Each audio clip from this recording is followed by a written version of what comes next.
একটু খেয়াল করে দেখ। আমার গাড়ির সামনে থেকে ইস আমার গাড়িটাই ময়লা করে দিল। দোলা, কিরে কেমন আছিস তুই?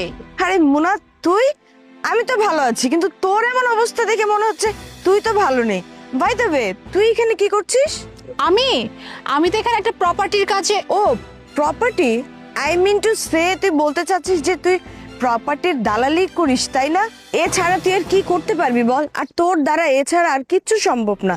শাহাদাত, তুমি জানো ও চশমা কেন পরা? ও তো কলেজের টপার স্টুডেন্ট ছিল, সব সময় বই মেলে বসে থাকতো।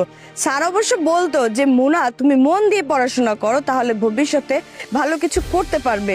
ও কি করতো? সারাদিন বই নিয়েই বসে থাকতো, ভালো ভালো নোটস তৈরি করতো। কলেজের কোনো ছেলে না ওকে লাইন মারতো না। ও কি করতো? সে পড়াশোনা নিয়েই বিজি থাকতো। শেষমেশ কি করলি মোনা তুই জীবনে বলতো? এখন এসে দালালির কাজ করতেছিস। আর শোন মোনা, এত এত যে নোটস বানাইতি, সেই নোটস গুলো বানিয়ে কি করলি? সেই এসে তো দালালির কাজটাই করতেছিস, তাই না? তাহলে এত ভাবনার কি ছিল সেই সময়ে? আর শাহাদাত সবসময় কি বলতো জানো? যে ও নাকি ম্যাজিস্ট্রেট হবে। আর শেষমেশ এসে এখন কি হলো? এখানে এসে দালালির কাজটা করতেছে। দোলা, আমার কথাটা তো শুনবি, তুই তো বলেই যাচ্ছিস, তো বলেই যাচ্ছিস। আমি তো চোখের সামনেই দেখতে পাচ্ছি। আচ্ছা বাই দ্য ওয়ে, এসব কথা সব বাদ দে।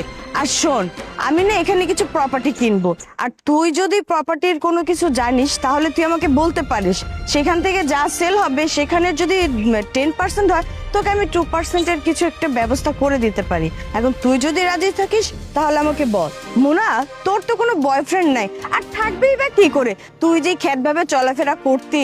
আর এই দেখ আমার বয়ফ্রেন্ডকে দেখ, তুই জানিস আমার বয়ফ্রেন্ডের মাসিক ইনকাম কত? 50 লাখ টাকা।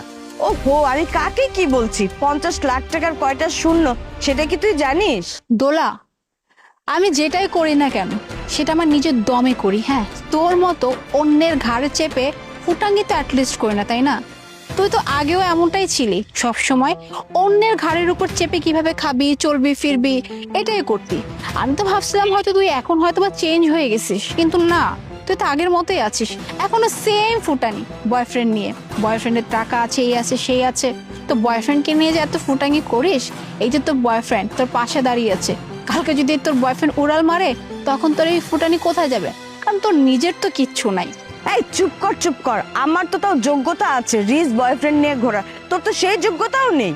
আর শোন, তুই কি বললি? এটাকে অ্যারোগেন্ট বলে? এটাকে অ্যারোগেন্ট বলে না, এটাকে স্ট্যাটাস বলে। আর তুই দেখ তুই কোথায় আর আমি কোথায়। এই যে সস্তা একটা শাড়ি পরে এখানে এসে দাঁড়িয়ে আছিস। তুই যদি চাস আমি তোর একটা উপকার করতে পারি। আমি তো এখানে কিছু প্রপার্টি কিনবো, তোর যদি কোনো কাজ টাজের প্রয়োজন হয় তুই আমাকে বলতে পারিস। আমার বয়ফ্রেন্ডেরও কিছু লোক পরিচিত আছে,